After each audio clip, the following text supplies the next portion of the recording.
De retour à Hanoï, nous nous dirigeons vers le mausolée de Ho Chi Minh. Situé sur la place Ba Dinh où fut proclamée l'indépendance du Nord-Vietnam en 1945 et où se tiennent régulièrement défilés et rencontres politiques, le mausolée de Ho Chi Minh rappelle celui de Lénine à Moscou. Construit de 1973 à 1975 avec des matériaux provenant de diverses régions, il renferme la dépouille embaumée du père de la nation dans un cercueil de cristal.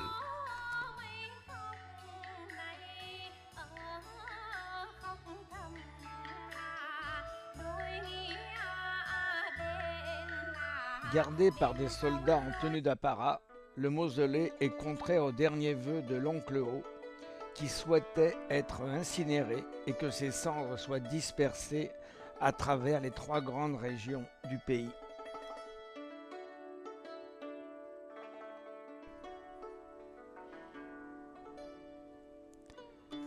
Nous passons maintenant devant les anciennes pièces d'habitation occupées par Ho Chi Minh.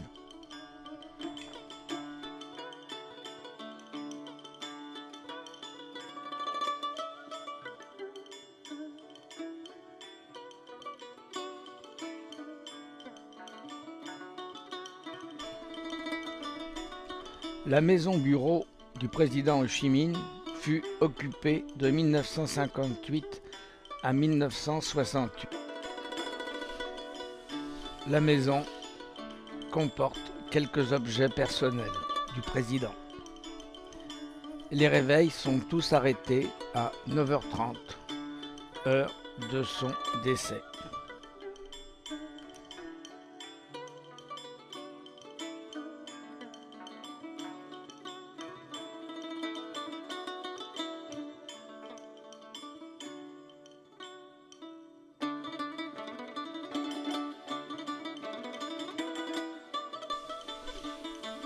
La pagode au pilier unique fut construite autour de 1049 et renferme une statue de Kwan Am. L'empereur Litai Tong, ne pouvant avoir d'enfant, rêva que la déesse de la miséricorde Kwan Am lui tendait un héritier. Peu après, il épousa une jeune paysanne qui lui donna un fils et fit construire cette pagode en signe de reconnaissance. Nous voici maintenant devant le temple de la littérature. Fondé en 1070, ce temple placé sous la protection de Confucius servit d'école aux fils de l'État.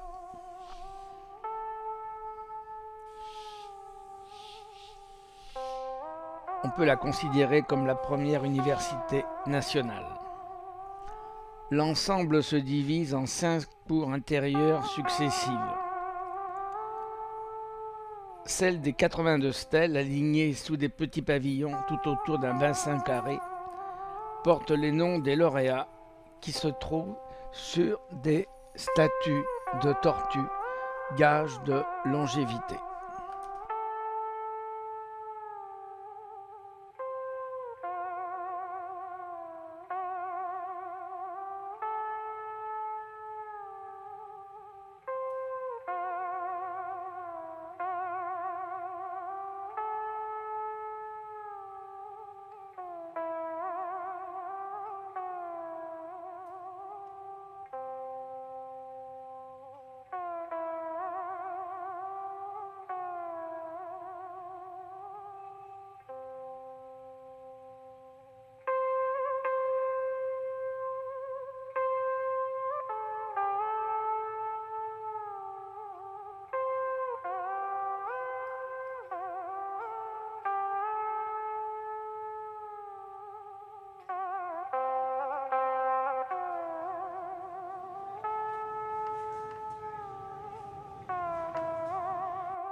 nous retraversons Hanoï à la circulation toujours aussi dense. Et nous nous trouvons maintenant devant la statue d'un empereur qui fut le fondateur de Hanoï, l'empereur Ly Tai Tho.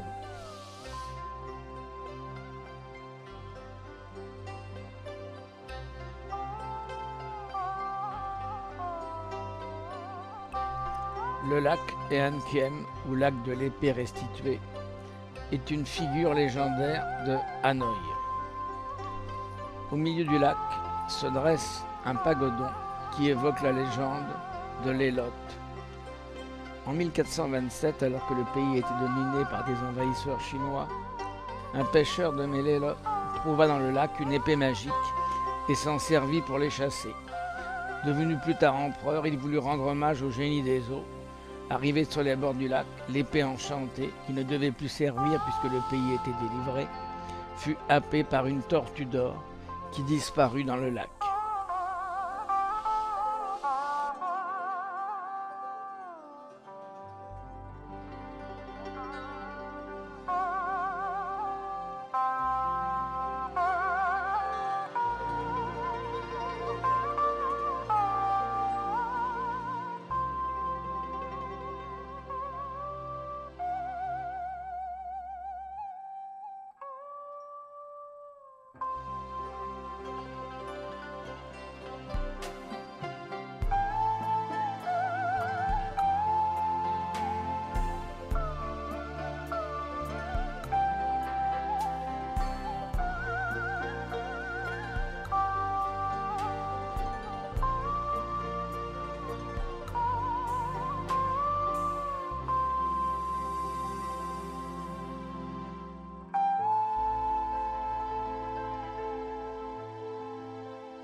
Après quelques scènes de rue extrêmement typiques, comme ce marchand de paniers,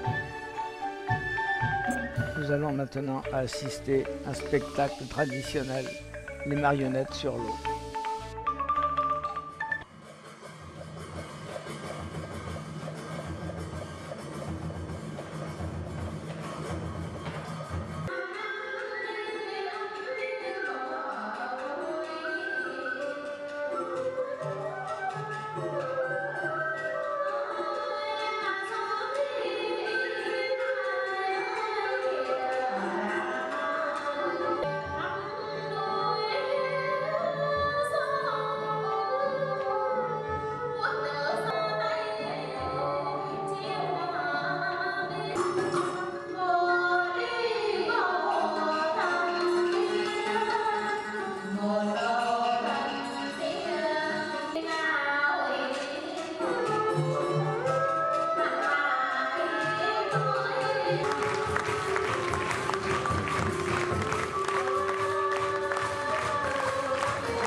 Nous sommes maintenant sur la route de Hue.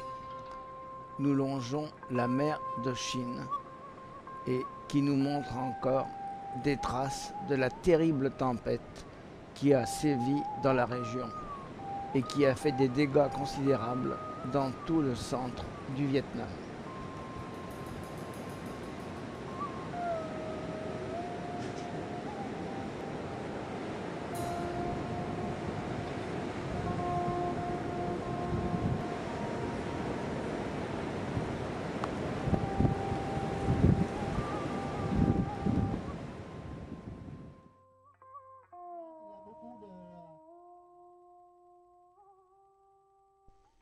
Nous arrivons dans les faubourgs de Hue et nous allons commencer notre visite par les tombeaux impériaux. Selon la tradition chinoise, les empereurs vietnamiens se préoccupaient de leurs vivants de faire construire des palais de l'au-delà, leur dernière demeure. Ils surveillaient eux-mêmes les travaux, recrutaient des milliers d'hommes pendant des années, ruinaient l'État. Le tombeau devait être protégé des mauvais esprits par un écran naturel, butte ou colline.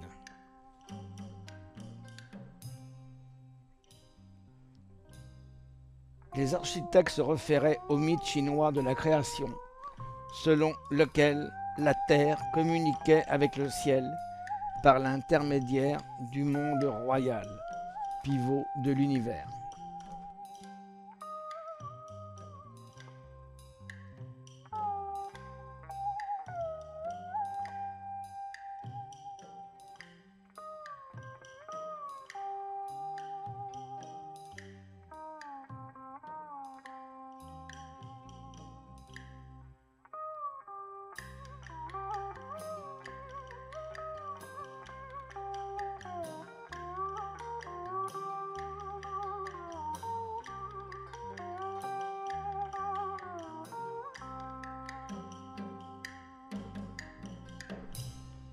Le tombeau de Tu Duc, un des plus grands empereurs vietnamiens, est accessible par une allée sinueuse bordée de pins et de fleurs rares, menant à un pavillon posé sur pilotis au-dessus du lac Lu Kiem. Le souverain venait pêcher et se promener en barque.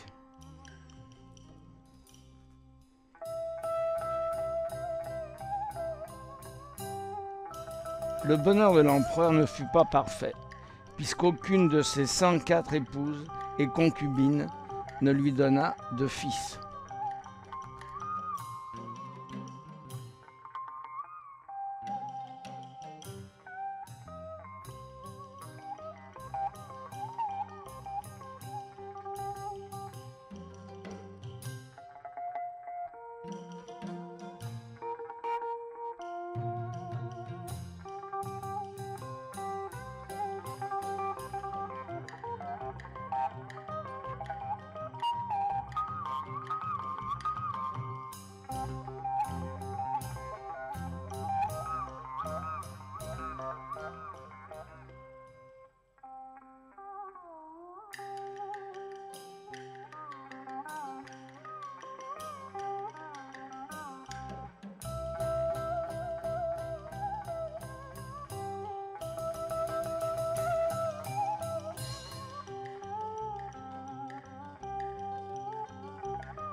Nous apercevons le trône de Tu Duc. La construction du mausolée dura 3 ans et fut marquée par la révolte de 6000 ouvriers et militaires du chantier. Sur la stèle du mausolée, Tu Duc a voulu que l'on grave ces mots. Ici se trouve ma modeste demeure. La montagne est basse, la terre exiguë. Le choix de ce site est la marque de mon humilité. Quelle est la personne qui partage mon cœur et mes peines? Je l'ai cherché en vain.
Nous allons quitter maintenant les tombeaux impériaux qui se trouvent dans un site absolument superbe.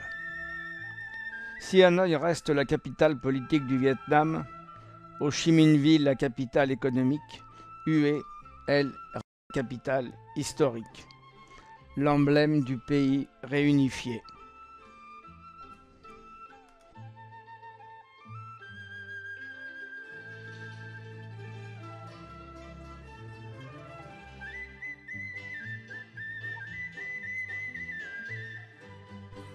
Nous assistons maintenant à la fabrication de bâtonnets d'encens, une des spécialités du Vietnam.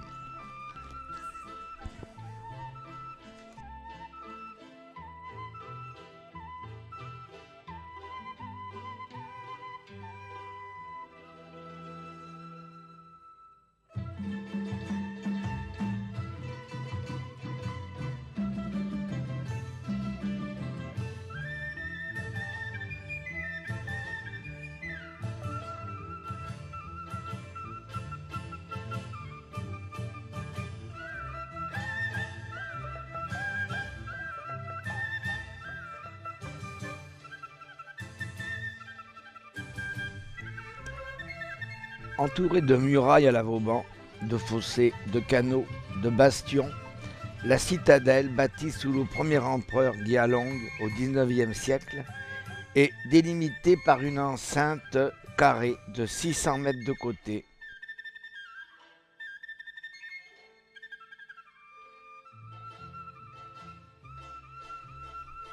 Comment imaginer dans le labyrinthe des cours carrelées désertes ou sur les esplanades à portiques vermoulus, les cérémonies qui ponctuaient le quotidien des empereurs.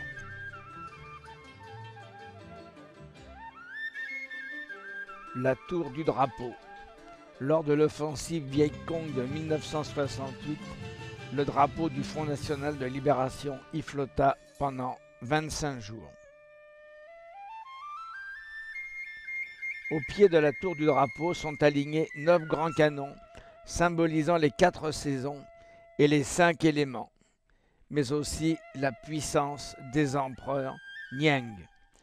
Longs de 5 mètres et pesant 10 tonnes, ils auraient été fondus en 1803 avec les armes prises au hors-la-loi, les Tai Son.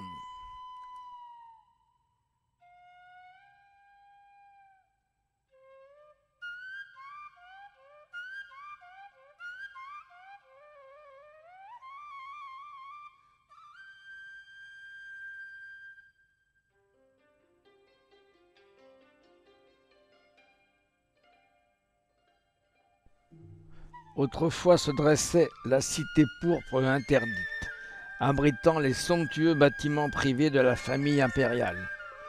Personne ne pouvait y pénétrer, à l'exception des eunuques.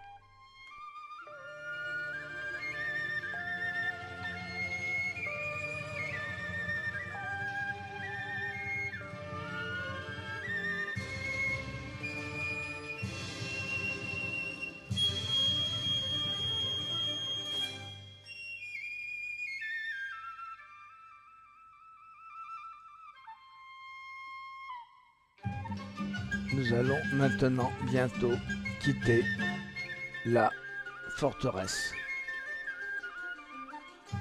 Le gong qui annonçait tous les événements, tels que le rassemblement des mandarins qui venaient prendre les ordres de l'empereur.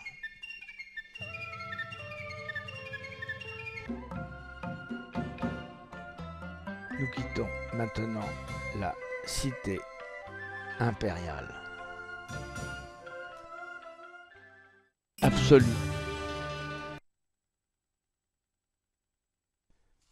Nous avons quitté Hue et nous longeons maintenant la rivière des Parfums. Avant de faire une mini-croisière sur la rivière, nous allons visiter la pagode de la Dame Céleste. C'est un monastère bouddhique avec sanctuaire et pagode. Le nom de Dame Céleste vient de cette légende. Guan Yuang, ancêtre de la famille Nguyen, avait été impressionné par une colline en forme de tête de dragon, d'où convergeaient des ondes bénéfiques. Une vieille dame lui apparut un jour, lui affirma que si l'on édifiait une pagode, le lieu deviendrait gage de prospérité, puis elle s'envola dans le ciel. Elle fut construite en 1601 sur l'emplacement d'un temple Cham.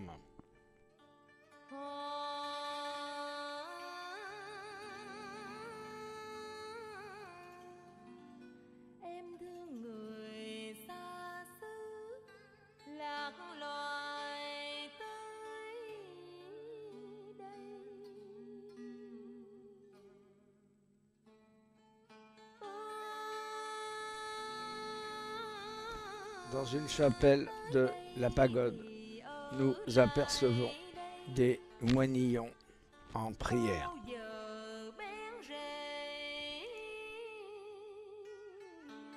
Ils ont conservé une mèche de cheveux sur le devant, signe qu'ils sont novices. On leur rasera totalement le crâne le jour où ils rentreront vraiment au monastère.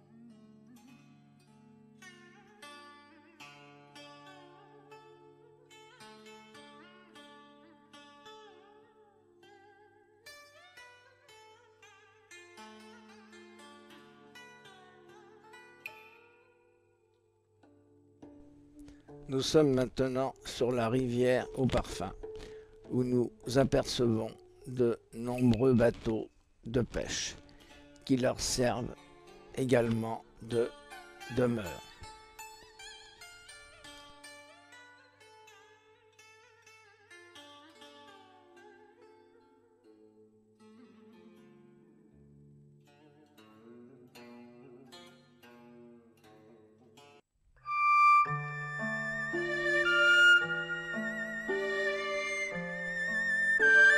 Neuvième jour, nous quittons Hue pour prendre la route de Hoi An.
Tout au long de la route, nous apercevons des paysans au travail et de nombreuses scènes typiques de la vie quotidienne au Vietnam.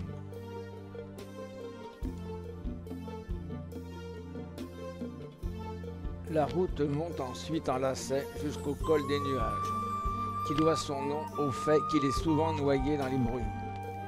Il est le plus haut du pays, avec 496 mètres d'altitude, et marque la limite géographique entre le nord et le sud.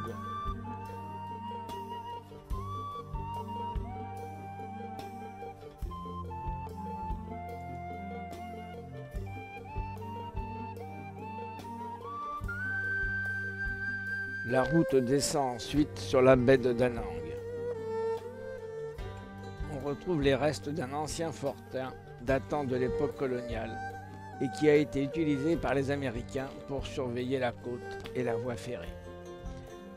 Nous allons maintenant visiter la maison de la soie, où on va nous faire une démonstration de la culture de la soie et du tissage.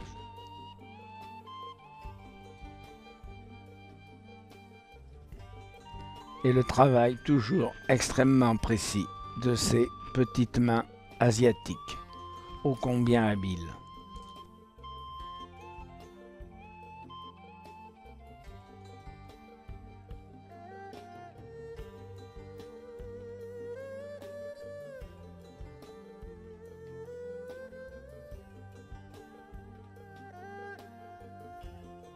Nous pénétrons maintenant dans les faubourgs de Ohain et nous apercevons quelqu'un qui a étalé dans la rue tous ces manuscrits qui ont été mouillés par les intempéries de la semaine précédente. Et nous voyons une vieille dame qui nous montre un poteau et la trace de l'eau qui arrivait presque à la hauteur de son visage. Nous traversons maintenant un marché typique.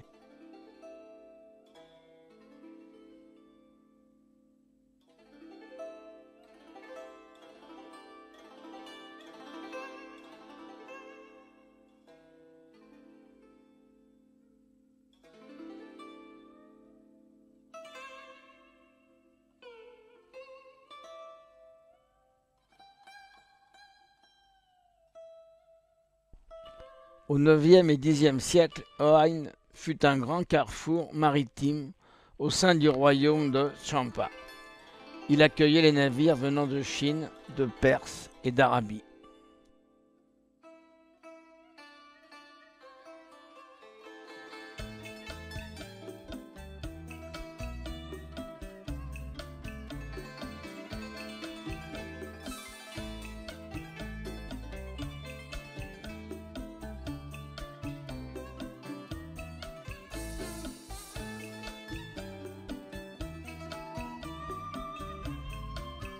Au XVIe siècle, Européens, Japonais et Chinois vinrent s'approvisionner en soie, ivoire, porcelaine, épices, parfums, thé, lac.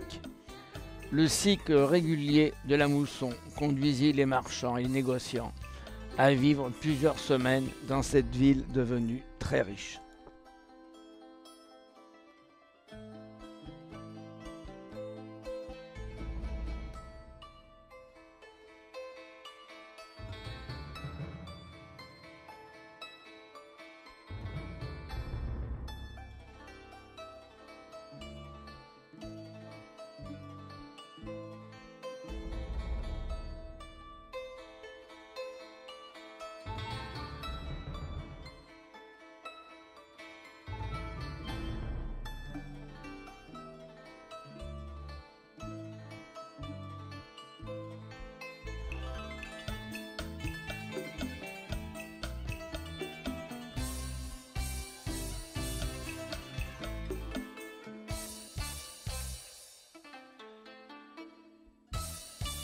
Nous allons visiter maintenant un temple dédié à un mandara chinois, Bat Detran Wu, le génie préféré des marins.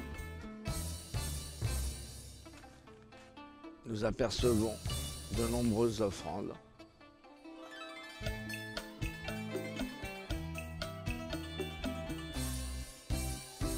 Et voici le génie des tempêtes, en signe de protection.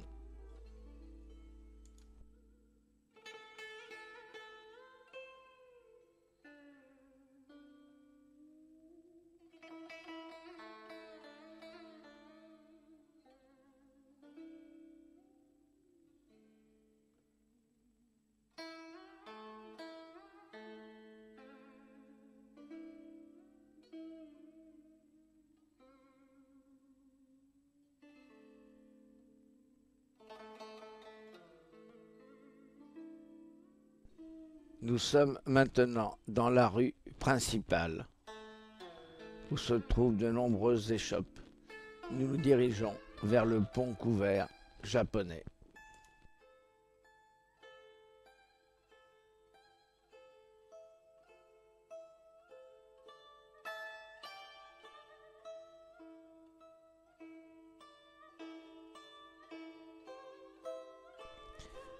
destiné à rapprocher les communautés japonaises des communautés chinoises de l'autre rive.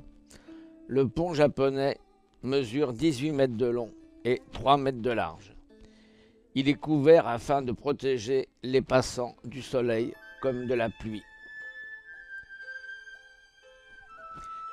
Il abrite un temple dédié à un mandara chinois, le génie préféré des marins.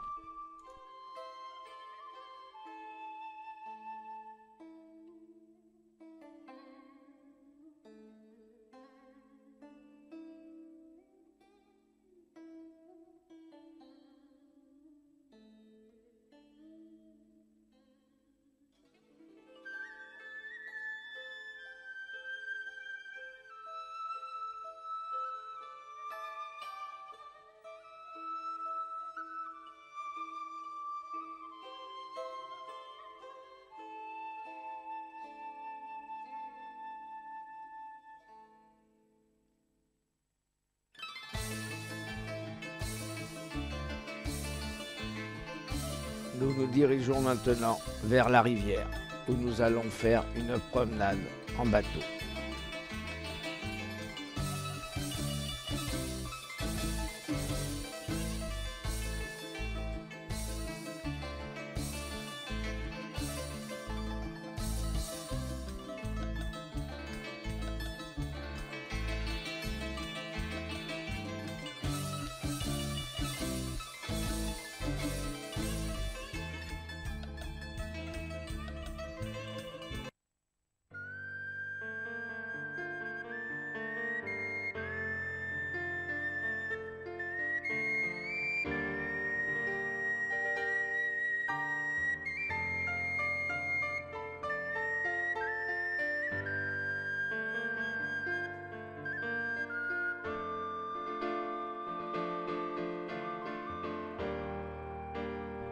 Situé à 5 km de la mer, le port de Hoi-An s'ensabla et ne possédant pas de rade abritée comme celle de Da Nang, tomba dans l'oubli.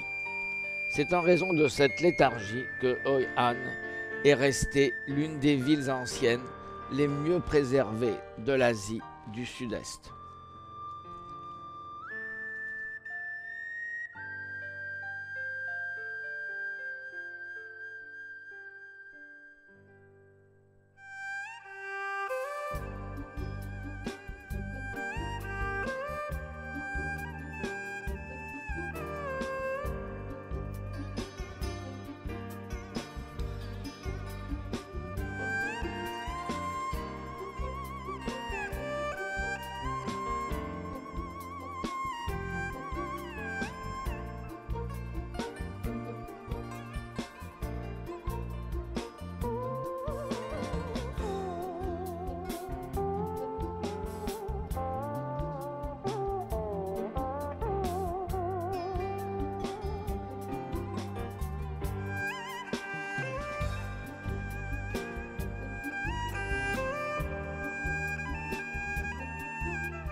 Nous apercevons deux pêcheurs traditionnels, tout à leur activité, et qui vont s'approcher de notre bateau pour nous montrer le produit de leur pêche.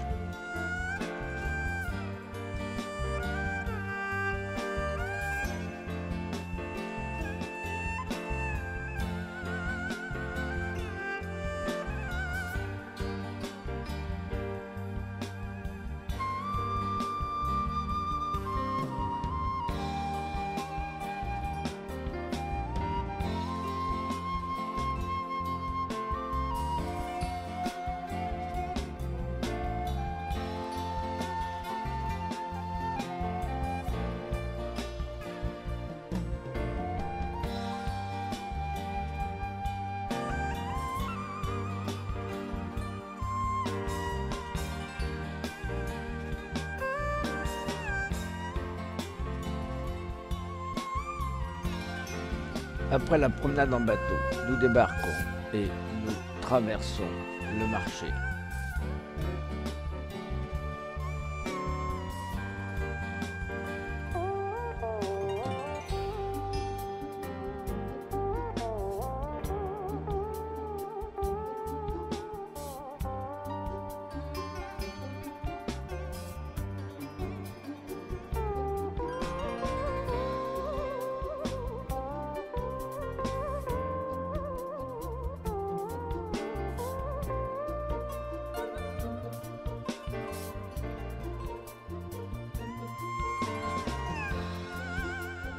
Nous assistons maintenant à la sortie d'une classe et nous apercevons les lycéennes vietnamiennes dans leur tenue blanche traditionnelle. C'est un spectacle d'une grâce extrême.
Aujourd'hui, nous partons pour Quy Nham, en longeant la côte en direction du sud-est.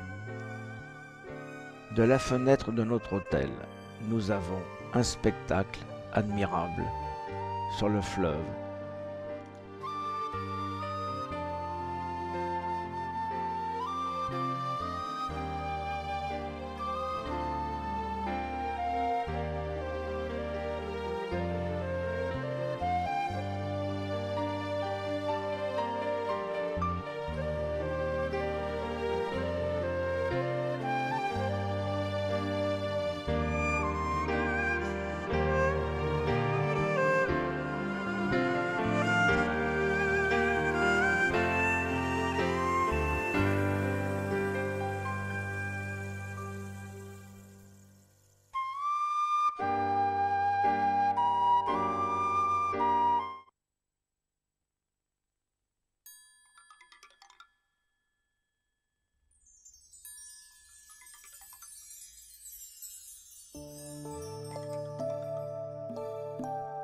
En cours de route, nous admirons les vestiges d'une pagode Cham datant du XVIe siècle. Nous voyons maintenant des paysans vacants à leurs travaux qui s'approchent de nous et comme toujours, nous allons leur offrir quelques menus objets.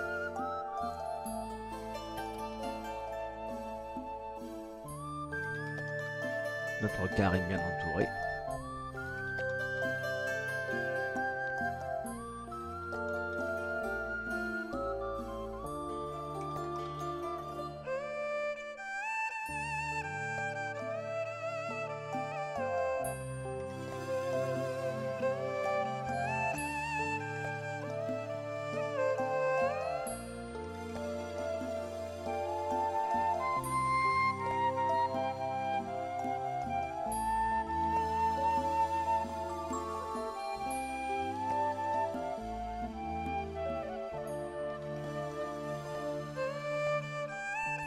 Nous apercevons de nouveau la mer de Chine et nous allons faire un court arrêt.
En cours de route, nous faisons un arrêt où nous voyons des paysans en train de faire sécher le riz au soleil.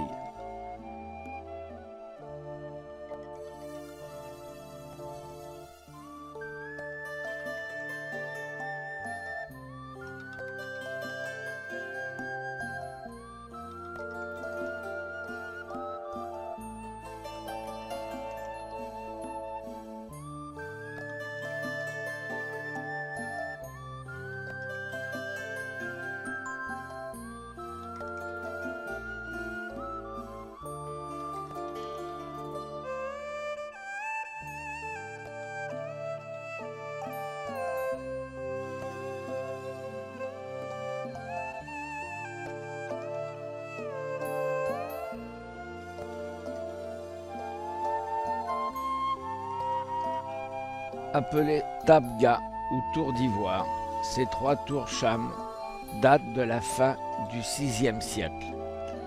La plus grande est ornée de serpents et d'éléphants.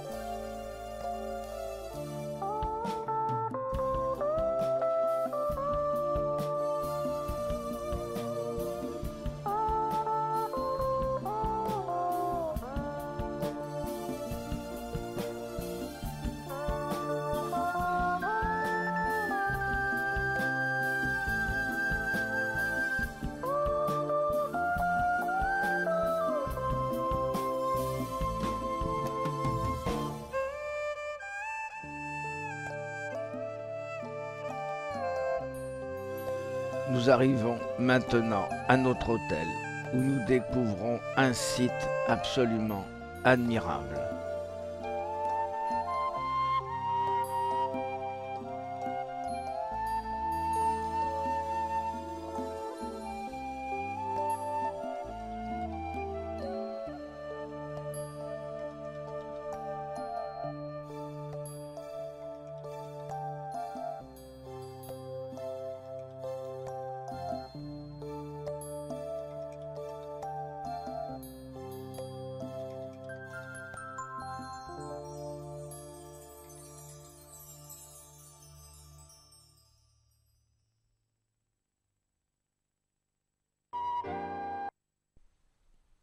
Nous allons prendre la route de Pleiku en ce 11e jour de voyage.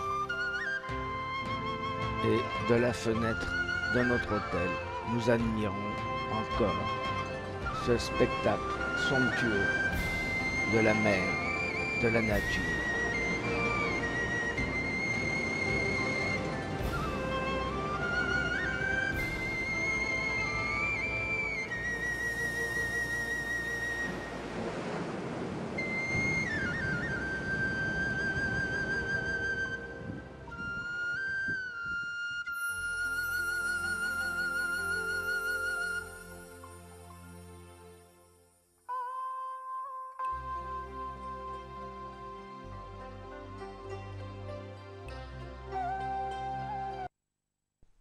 Nous croisons un troupeau de canards, pas encore laqués.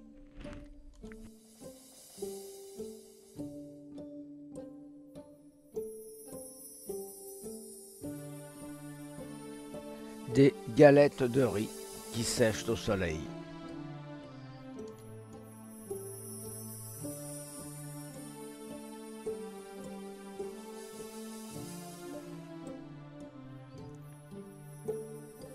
Du piment rouge.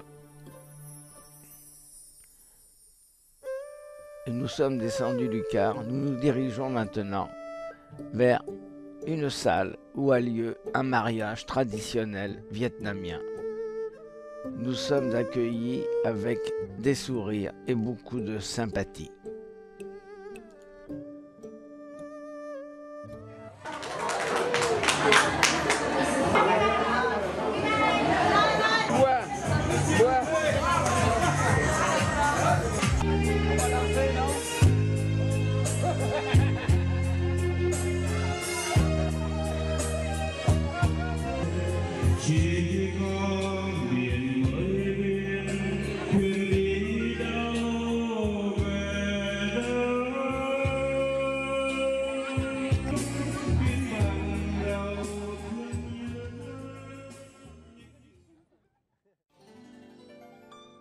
Nous nous arrêtons maintenant pour visiter un village de la minorité Daïkou. Nous apercevons des poivriers,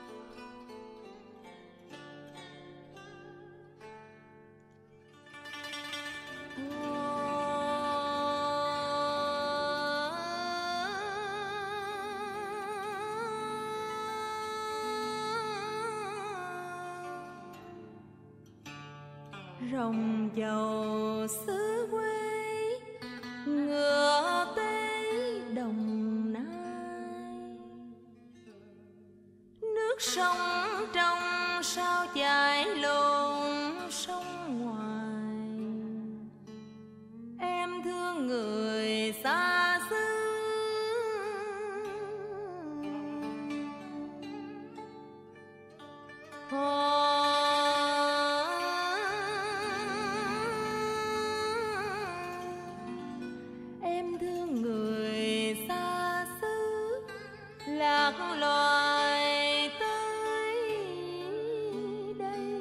nous allons visiter la maison communale qui est réservée aux hommes célibataires.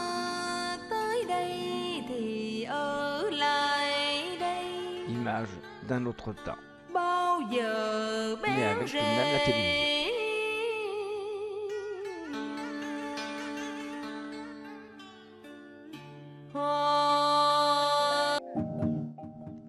Nous sommes maintenant sur la place du village où nous allons assister à ce qu'on appelle la fête des gongs, de la musique traditionnelle.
Le groupe est invité à danser avec les villageois et Monique mène le bal.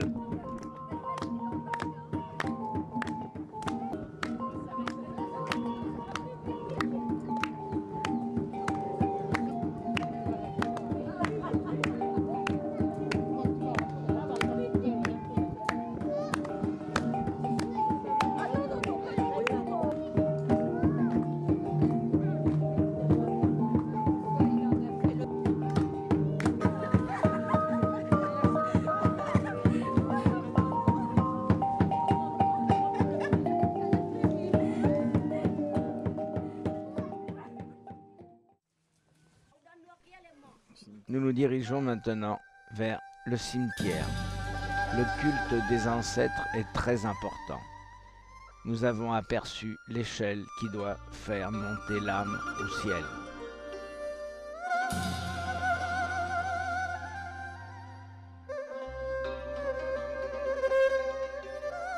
Une plantation de caoutchouc.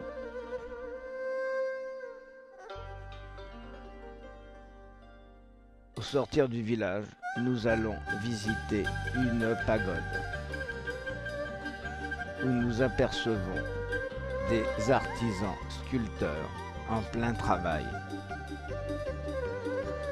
Comme toujours, extrêmement habiles.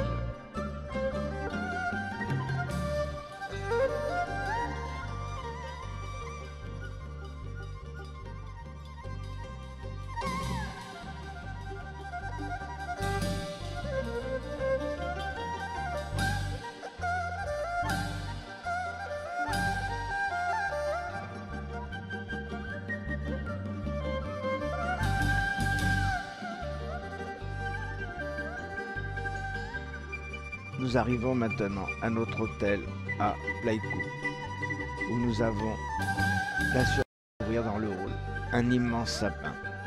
Et oui, c'est bientôt Noël.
Pleiku est une ville d'importance moyenne offrant peu d'intérêt touristique.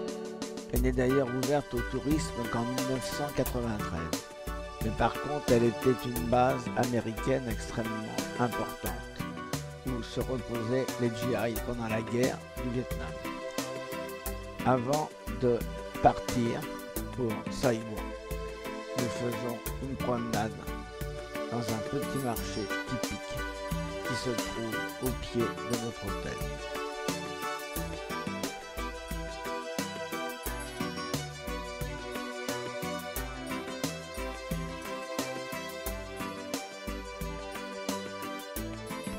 Un jeune homme qui a très bon appétit.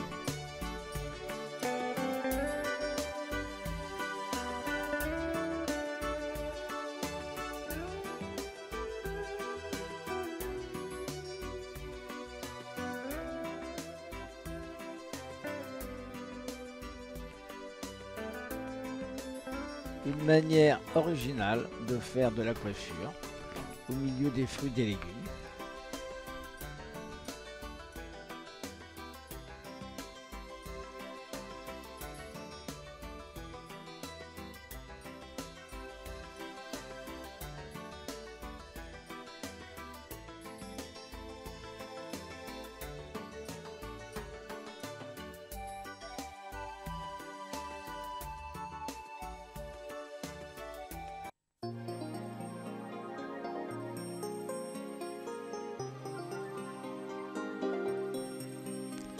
Ho Chi Minh Ville est la capitale économique du pays. Le niveau de vie de ses habitants atteignant plus du double que dans le reste du pays. Nous nous trouvons maintenant dans la circulation. Et à notre grande surprise, nous apercevons une scène tout à fait curieuse. Une jeune fille juchée sur une moto et en train de déjeuner tranquillement dans la circulation. Que ce soit à Ho Chi Minh Ville ou dans le nord, la circulation en 2 roues est toujours étonnante au Vietnam. Nous arrivons maintenant dans la grande poste qui a été construite par les Français.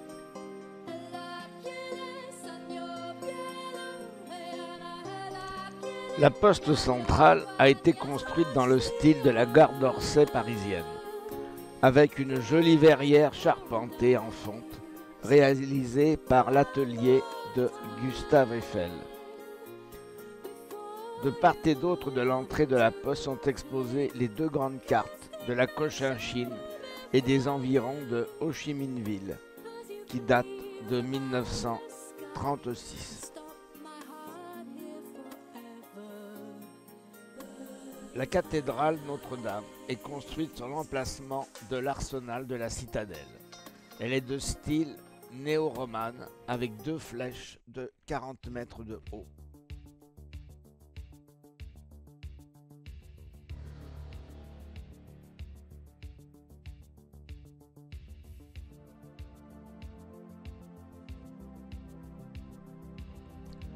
Nous partons aujourd'hui pour notre première excursion dans le delta du Mékong. Il célèbre les noces de l'eau et des hommes. Il regroupe 9 provinces reliées entre elles par des routes, des chemins de terre, des voies d'eau sillonnées de sampans, des bateaux à proue ornés d'yeux qui chassent les mauvais esprits et des barges gorgées de riz. Il n'y a pas de voie ferrée.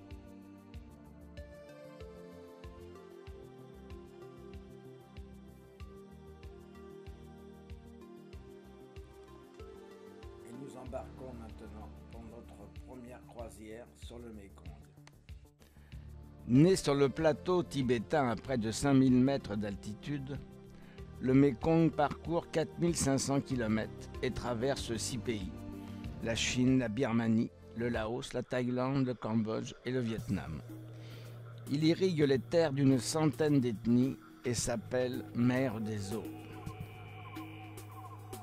8e fleuve du monde par son débit, il déverse chaque année 475 milliards de mètres cubes d'eau, ainsi que d'innombrables tonnes d'alluvions dans la mer de Chine et dans le golfe de Thaïlande.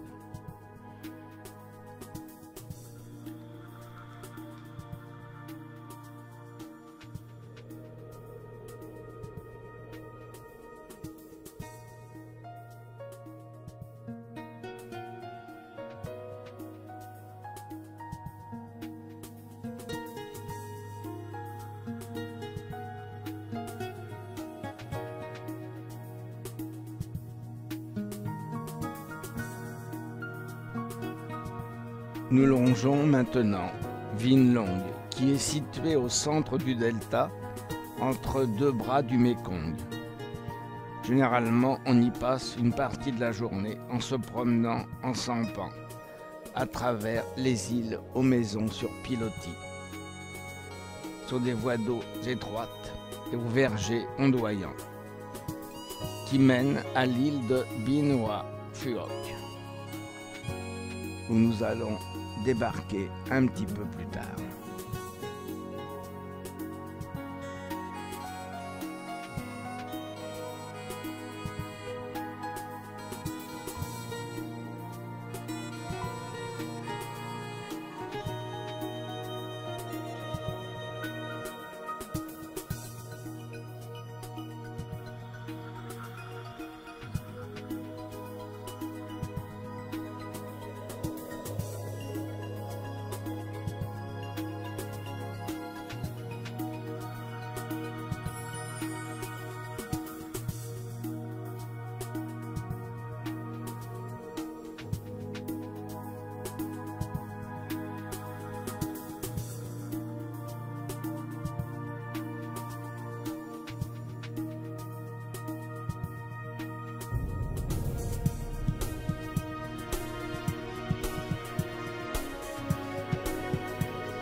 retour maintenant sur l'île et nous allons regarder travailler des artisans qui fabriquent des gâteaux de riz soufflé, des caramels au lait de coco qui est une des spécialités du delta du Mékong. Tout est fait manuellement.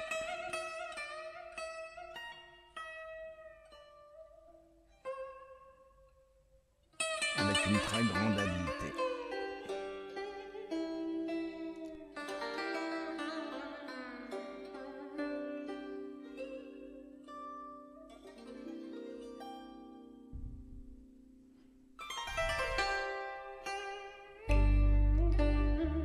Le long des berges, nous avons droit à un très beau spectacle. La nature est superbe et les scènes intimistes qui s'y déroulent sont extrêmement prenantes et sympathiques.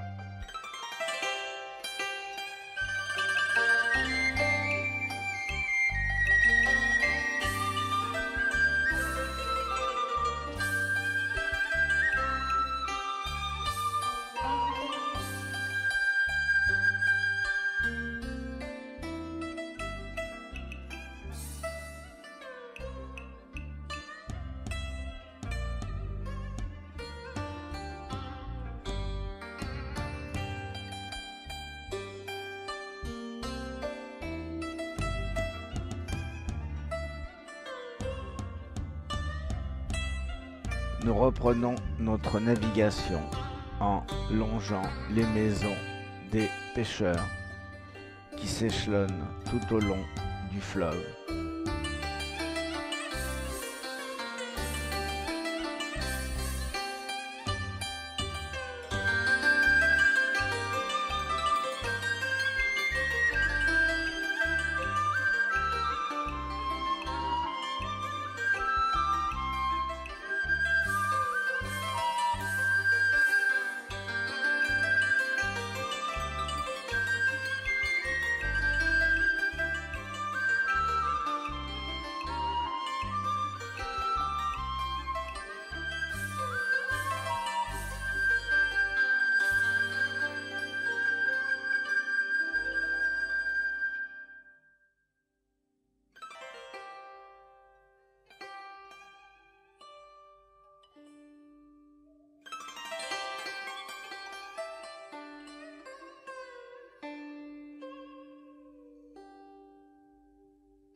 Nous visitons maintenant la pagode Ong Met, qui est d'origine khmer, mais de style chinois. Elle date du XVIe siècle.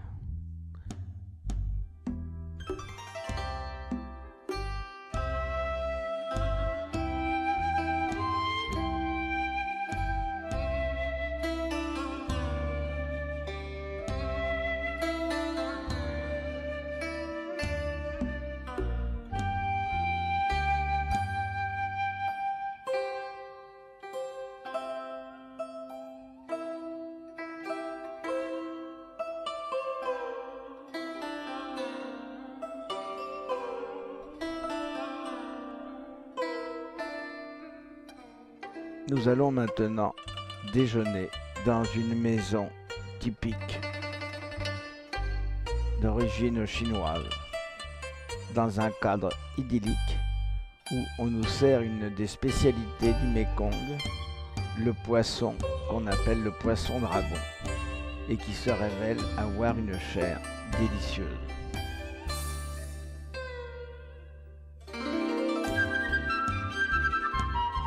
Nous repartons maintenant sur le Mékong supérieur, qui nous permet d'admirer des paysages de rizières, de hautes herbes et de vergers, plantés d'aréquiers et de cocotiers, d'orangers.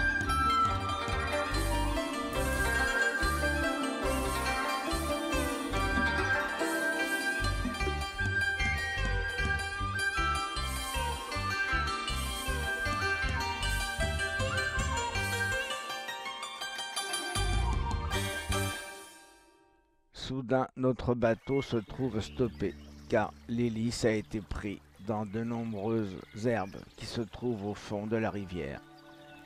Et un jeune garçon qui accompagne le capitaine a plongé dans l'eau froide et sans doute nauséabonde pour retirer ces herbes. Nous sommes maintenant au milieu des arroyos.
Nous allons maintenant prendre un bac qui va nous transporter de l'autre côté du fleuve.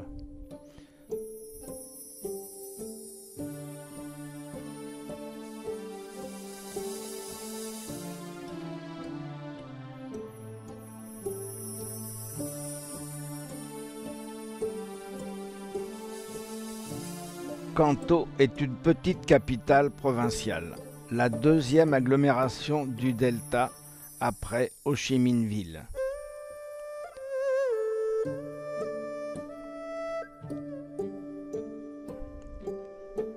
Kanto est le point de départ idéal pour visiter le delta. Elle permet d'accéder aux principales villes de la région.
Nous sommes maintenant au marché. Il est situé en bordure d'un bras du Mékong.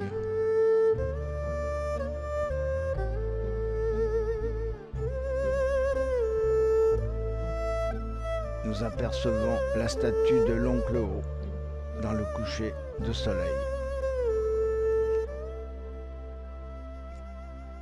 Ce matin, nous allons partir pour le marché flottant de Khai Long, qui est l'un des plus importants de la région.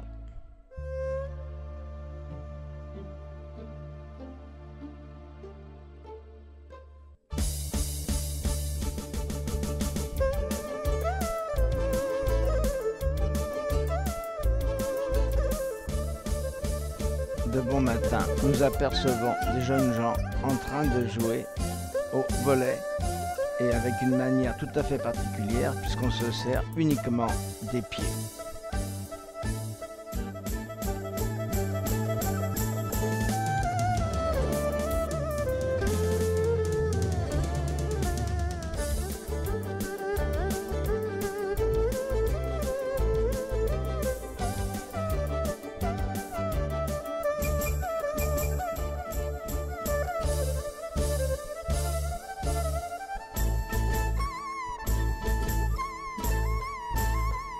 Le grand marché s'étend au bord de la rivière Ao. La ville est entourée de villages Cham.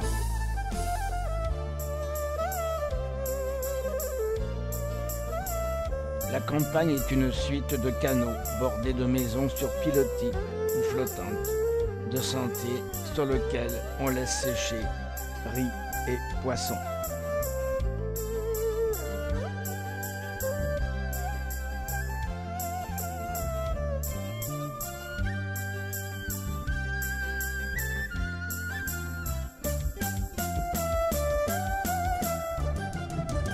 Nous arrivons maintenant au cœur du marché où la circulation entre les différents bateaux est extrêmement importante. Les petits bateaux viennent se ravitailler auprès des gros bateaux chargés de marchandises.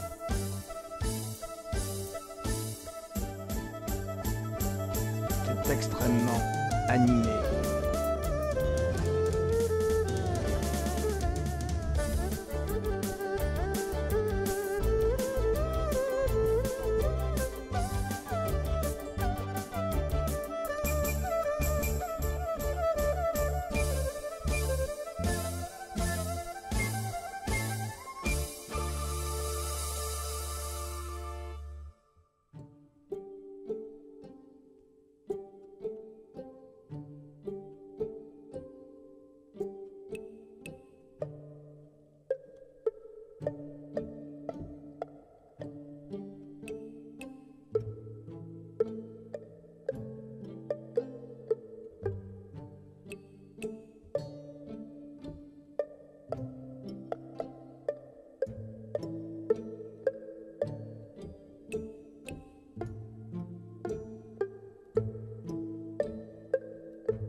Je suis monté sur le toit de notre bateau, d'où j'ai une vue panoramique superbe sur l'ensemble du marché.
Nous avons quitté le grand marché et maintenant nous pénétrons dans un autre bras du fleuve, où nous assistons à des scènes beaucoup plus intimistes.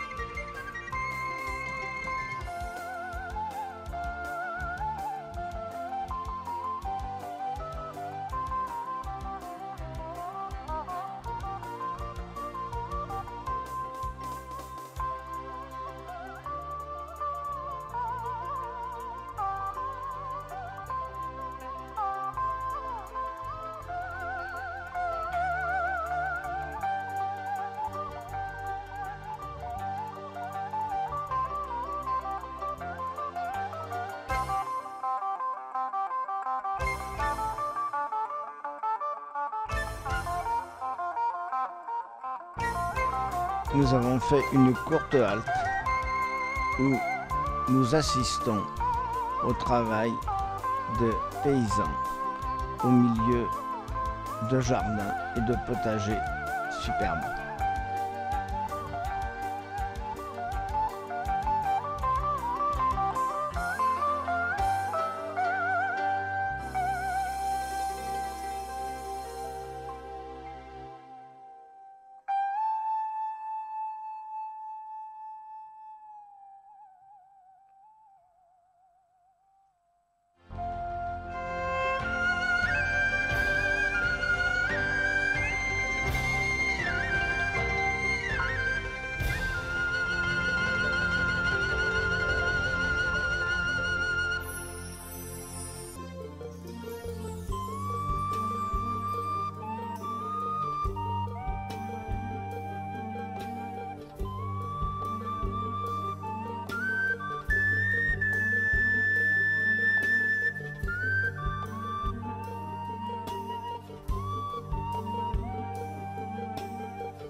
Notre après-midi sur le Mékong se termine et nous allons maintenant retrouver Saigon.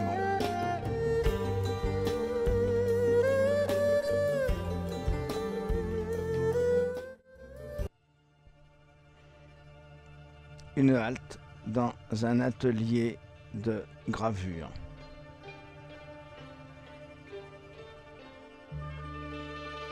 Nous sommes, comme toujours, très admiratifs devant la qualité du travail.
le centre de Saigon.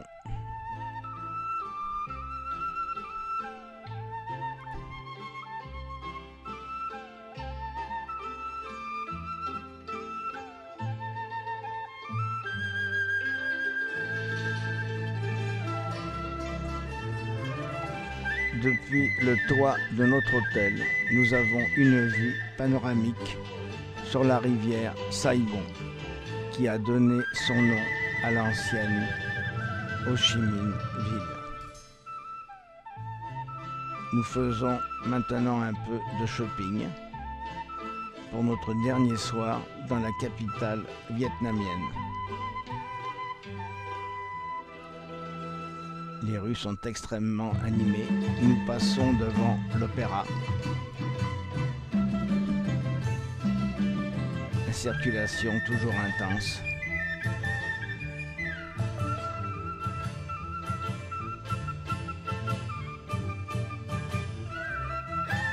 Et nous revoici sur la grande place avec la poste et la cathédrale.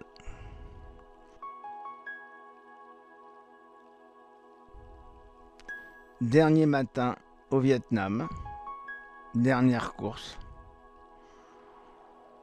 dernière promenade parmi les échoppes.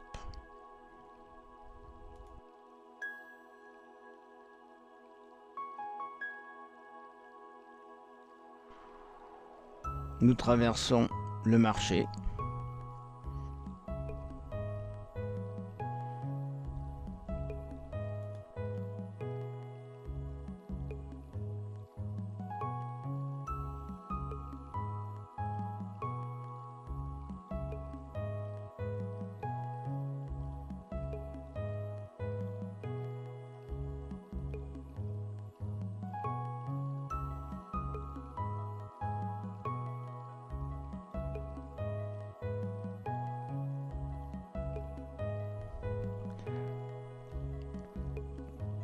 Quelque chose d'assez étonnant.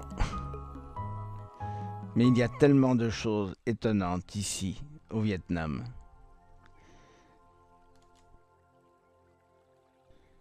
Nous allons maintenant déjeuner au bord de la rivière. Le décor est superbe, le paysage splendide.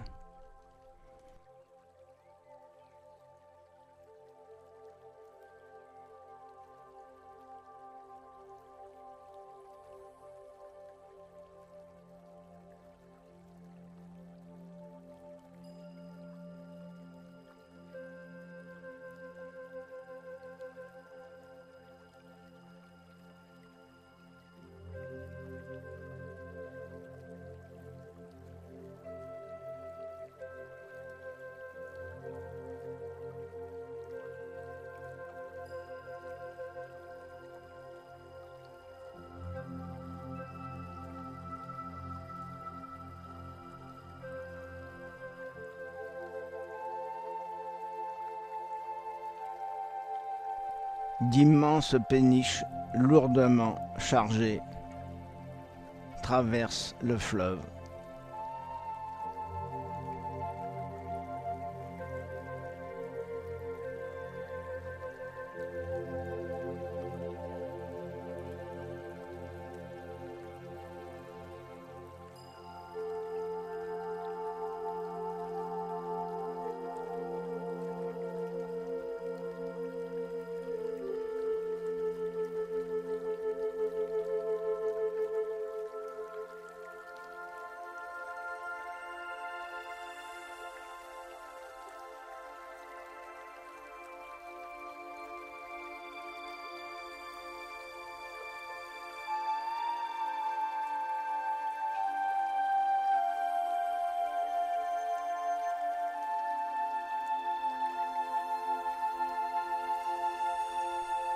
Maintenant, nous disons vraiment au revoir au Vietnam et nous prenons l'avion pour Siem Reap, Angkor et le Cambodge.